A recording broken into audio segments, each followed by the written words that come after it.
और market masters में बाजार के दिग्गजों में जाना माना नाम आनंद राठी वेल्थ के जॉइंट सीईओ फिरोज अजीज साहब हमारे साथ शो में शामिल हो चुके हैं। फिरोज, गुड मॉर्निंग, बहुत स्वागत है आपका। थैंक यू हमारे लिए समय निकालकर आज जुड़ने के लिए।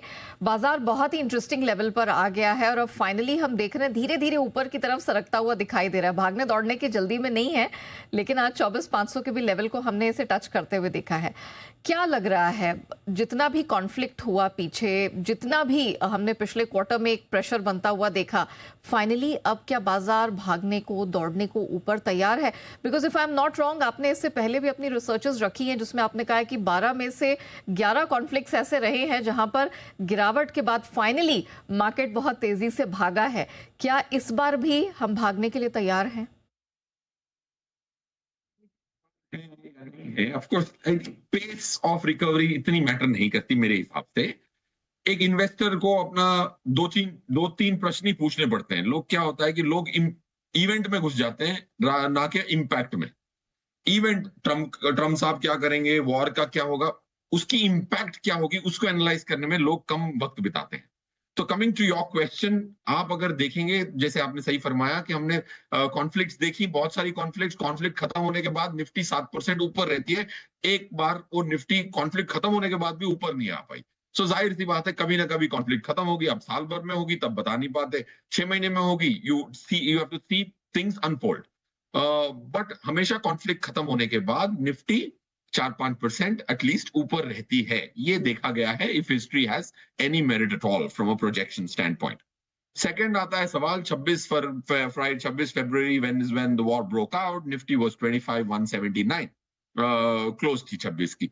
आज क्या हम उस लेवल पे पहुंचे हैं? The answer is no. क्या हम पहुंच जाएंगे? मेरे हिसाब से सूनर देन लेटर। क्या मार्केट वापस शिखर पे पहुंच सकती है? जरूर पहुंच सकती है, संभावनाओं के हिसाब से मैं बोल रहा हूं। क्यों ऐसा होता है? कॉन्फ्लिक्ट के बाद मार्केट ज्यादा स्टेबल हो जाती है। जो लोग इंपेशेंट होते हैं ना, जो शॉर्ट टर्म गेन के लिए आए होते हैं, वो वॉर देख के पहले 4 दिन में बेचते हैं, फिर और थोड़ी हिम्मत वाले अगले 10 दिन में बेचते हैं। तो जो हल्के हाथ होते हैं वो सब ऐसी शॉक्स में हट जाते हैं मार्केट से।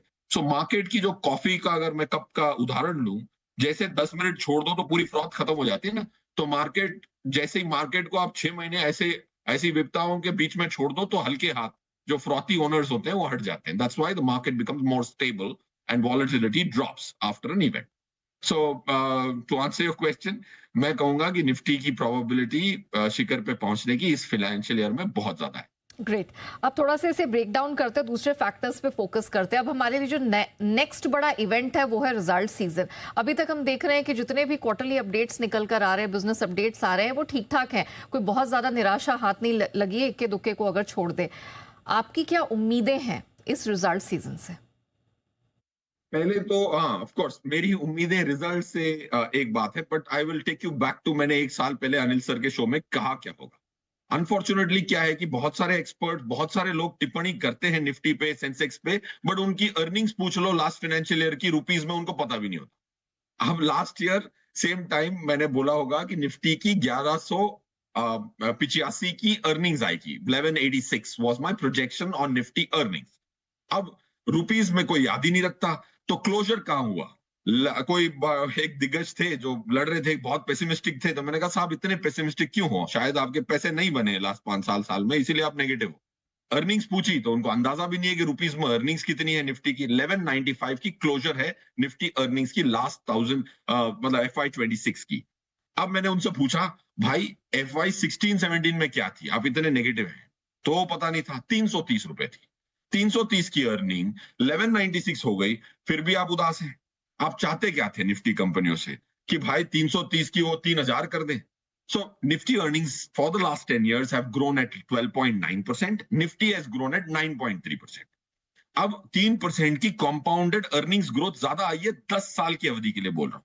सो मैं आपके इस प्रश्न पे, इस क्वार्टर पे ये तवज्जो इसीलिए दे रहा हूं कि लोग भूल जाते हैं, क्वार्टर क्वार्टर का स्कोरबोर्ड देखते हैं, मैच कौन जीता, वर्ल्ड कप कौन जीता, कोई देखना नहीं चाहता। Right, so that's why I'm bringing your attention back to the earnings numbers for the last 10 years. I will read out so that the viewer understands. 355, 451, 694, 479, 436, 740, 813, 946, 1077, and 1195.8. These are the Nifty earnings in rupee terms. And growth आप देख लीजिए 12.9 आएगी। रहा सवाल इस साल का, मेरे हिसाब से डबल डिजिट की अर्निंग्स ग्रोथ आने की उम्मीद है। टोटल प्रॉफिट, नेहा मैडम ये हाईलाइट कर रहा हूं, ये बहुत इंपॉर्टेंट चीज है, ये वायरल जानी चाहिए, मेरा मानना है। क्योंकि जो भी पेसिमिस्टिक है वो ये भूल जाता है कि last year total profit of Nifty companies has cross 10 lakh crore. 10 lakh crore, 10 साल पहले 3 लाख करोड़ थे। अब 3 लाख करोड़ कमाती थी 50 कंपनियां, आज 10 लाख करोड़ पार कर चुकी हैं। तो FY26 में total profit, forget the free float and stuff, 10 lakh crore की प्रॉफिट 50 कंपनियों ने इंडिया की कमाई है। इसका प्रचार करेगा कौन? So that's why, sorry, I personally think 10% earnings growth for this year, Nifty is good. Okay great. अच्छा, अब FIIs, ये एक बड़ा पेन पॉइंट रहा है, कच्चे तेल पर भी मैं आऊंगी, लेकिन FIIs क्या लग रहा है कि अब उनका इंटरेस्ट लौट रहा है, हृदय परिवर्तन हो रहा है, और इज इट टू अर्ली? मेरे हिसाब से तो FII का हृदय ही नहीं है। क्यों हृदय नहीं है? Because they don't apply hard, they apply passive. $2 trillion MSCI emerging market index को ट्रैक करता है। वो इधर के बैंक बेचता है और सेमीकंडक्टर कंपनी खरीदता है। वो ना तो सेमीकंडक्टर कंपनी का ये देखता है, वो passive is how FIIs invest largely.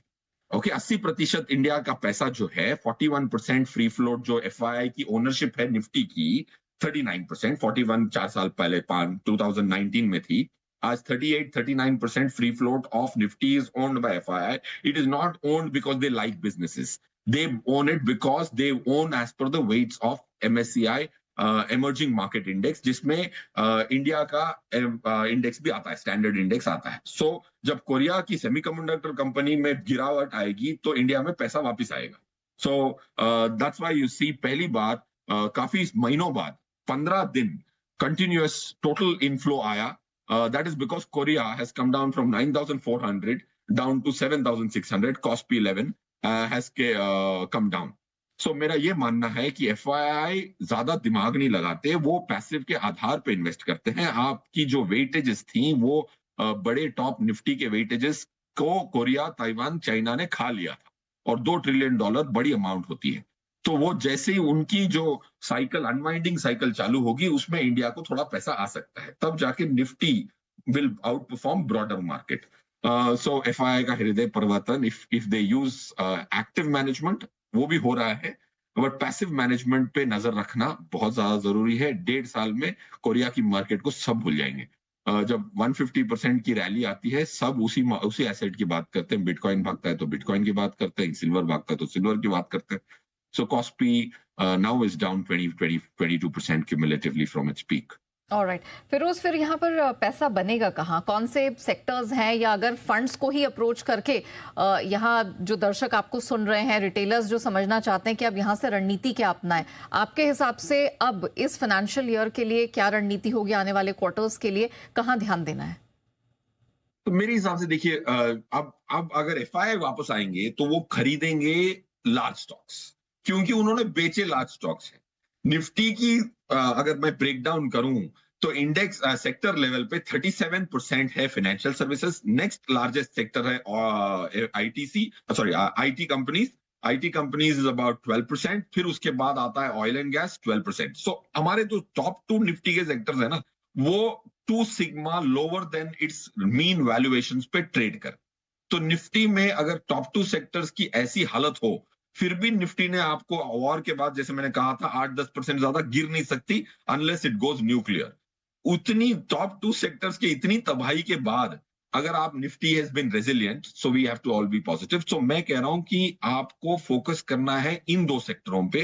I am positive because credit growth will be good, asset quality has become better. India को अगर विकसित 2047 बनना है, तो हमारी जो बैंकिंग सिस्टम है, which is going to be a large backbone, will have to grow in double digits. There is no two ways about it if India has to become a 40 trillion economy by 2047. All right, Feroz, it was a pleasure speaking with you. Thank you so much समय निकालकर इतनी गर्मजोशी के साथ हमारी economy और बाजार पर अपनी राय रखने के लिए। Thank you so much.